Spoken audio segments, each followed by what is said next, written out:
I would define land management as the use of land for the express purpose of serving some role for humans.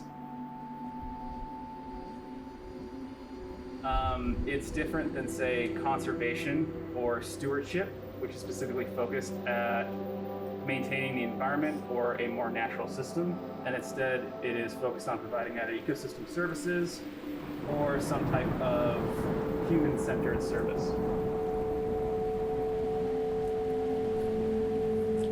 Land management in the Palouse in the modern context is very agricultural, as you probably are aware just by driving around out here.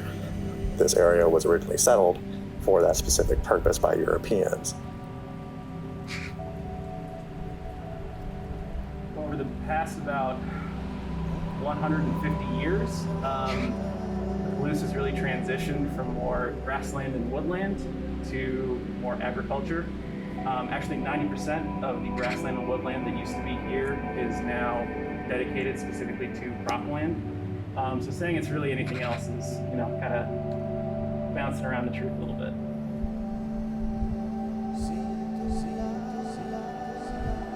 So in the past, so let's say pre-1870, you would have broadly been looking at a landscape made up of the indigenous Palouse prairie. So that ecosystem, that landscape type has almost totally been destroyed. There's perhaps only 1 to 3% of the total area remaining, if at all. Land management in the Palouse has specifically been moving towards agriculture. This is a very fertile area with really good soils for it.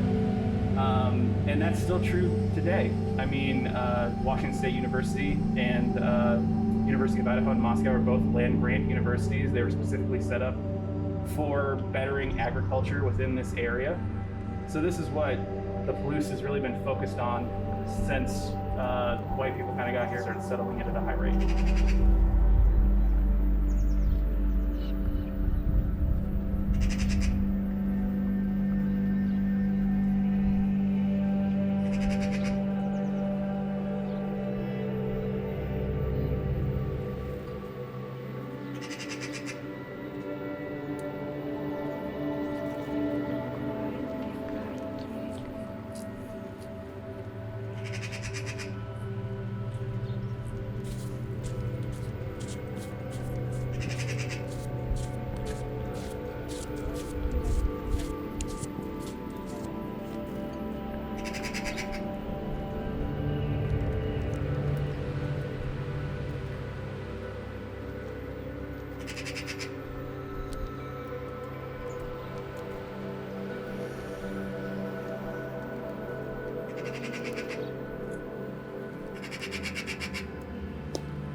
I think the future of land management in the Palouse is really going to be centered around the effects of climate change. The Palouse is expected to be hit pretty hard by climate change. Farmers are starting to get very worried.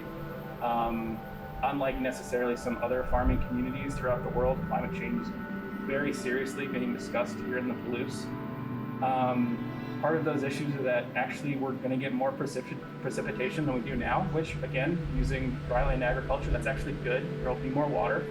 However, that water is going to come at hotter times during the year, and summers are going to be a lot hotter, is what is expected and forecasted.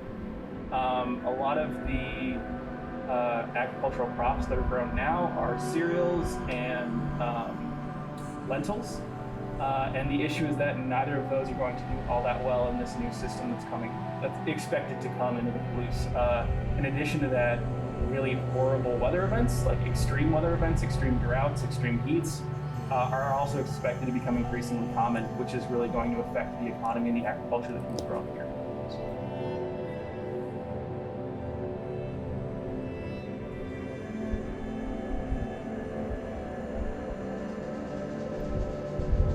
I see the future I see is one that is extremely collaborative. We benefit on the Palouse from having a rather unique opportunity in the form of the two universities.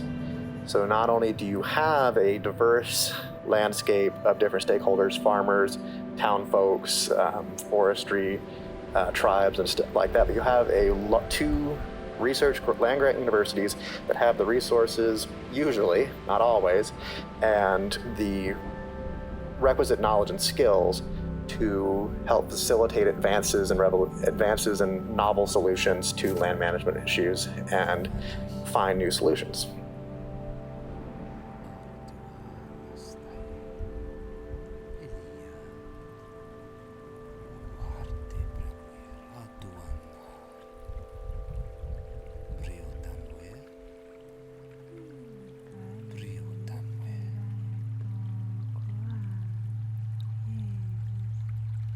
Hmm.